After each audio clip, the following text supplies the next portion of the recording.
এক কথায় যদি আমি বলি, এক লাইনে, সেটি হচ্ছে একটি নিরাপদ নগরী গড়ে তোলাই হচ্ছে আমার চ্যালেঞ্জ।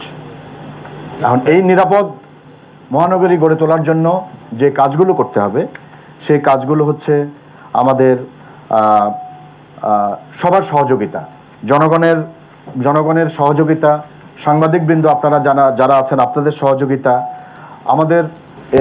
আমাদের যেমন পুলিশ সদস্যের অপ্রতুলতা আছে, আমাদের দ্রুত নগরায়ন হচ্ছে, জনসংখ্যার অতিরিক্ত চাপ, ভাসমান জনগোষ্ঠী বৃদ্ধি, বস্তি এলাকায় অপরাধ প্রবণতা বেশি, এগুলো আমাদের জন্য আমাদের চ্যালেঞ্জের অন্তর্ভুক্ত। পাশাপাশি আমাদের যে প্রযুক্তি নির্ভর অপরাধ, বিশেষ করে অনলাইন প্রতারণা, অনলাইন যেটা মোবাইল ব্যাংকিং, জালিয়াতি, সাইবার অপরাধ, এগুলো কিন্তু দ্রুত বিস্তার লাভ করছে।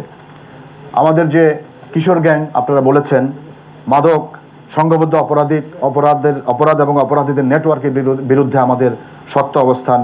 তো সব কিছু মিলে আমরা এই নিরাপদ মহানগরী গড়ে তোলার জন্য আমাদের যে চ্যালেঞ্জগুলো আছে সেই চ্যালেঞ্জগুলো মোকাবিলা করে, আমি যে চ্যালেঞ্জগুলোর কথা বললাম, এই চ্যালেঞ্জগুলো মোকাবিলা করে আমরা সামনের দিকে এগিয়ে যাব। তবে আমি এই নিরাপদ মহানগরী গড়ে তুলতে আমি যেটা আপনাদের কাছ থেকে সহযোগিতা চাই, আপনারা আমাদেরকে তথ্য দিয়ে সহযোগিতা করবেন, আপনারা আমাদের সাথে থাকবেন, আমাদেরকে জনগণের উদ্দেশ্যে যেটা আমি বলতে চাই, আমাদেরকে তথ্য দিয়ে সহযোগিতা করবেন এবং পুলিশকে সহযোগিতা করবেন। পাশাপাশি যে কোনো ছোট অপরাধ হলেও তথ্য দিতে আপনারা ভুল করবেন না, কারণ ছোট অপরাধ থেকে বড় অপরাধের সৃষ্টি হয়। আর ট্রাফিক ব্যবস্থাপনা আমাদের চ্যালেঞ্জের মধ্যে একটি আছে, ঢাকা শহরের ট্রাফিক ব্যবস্থাপনা। এটি আমরা আগেই বলেছি, এই ট্রাফিক ব্যবস্থাকে আমরা ঢেলে সাজানোর উদ্যোগ নিয়েছি। বর্তমান গণতান্ত্রিক সরকার দায়িত্ব গ্রহণের পর থেকেই এই কাজটি করছেন এবং আপনারা এর মধ্যে ট্রাফিক ব্যবস্থার কিছু উন্নতিও দেখতে পাচ্ছেন, বিশেষ করে আমাদের এআই সিস্টেম ডেভেলপ করার মাধ্যমে।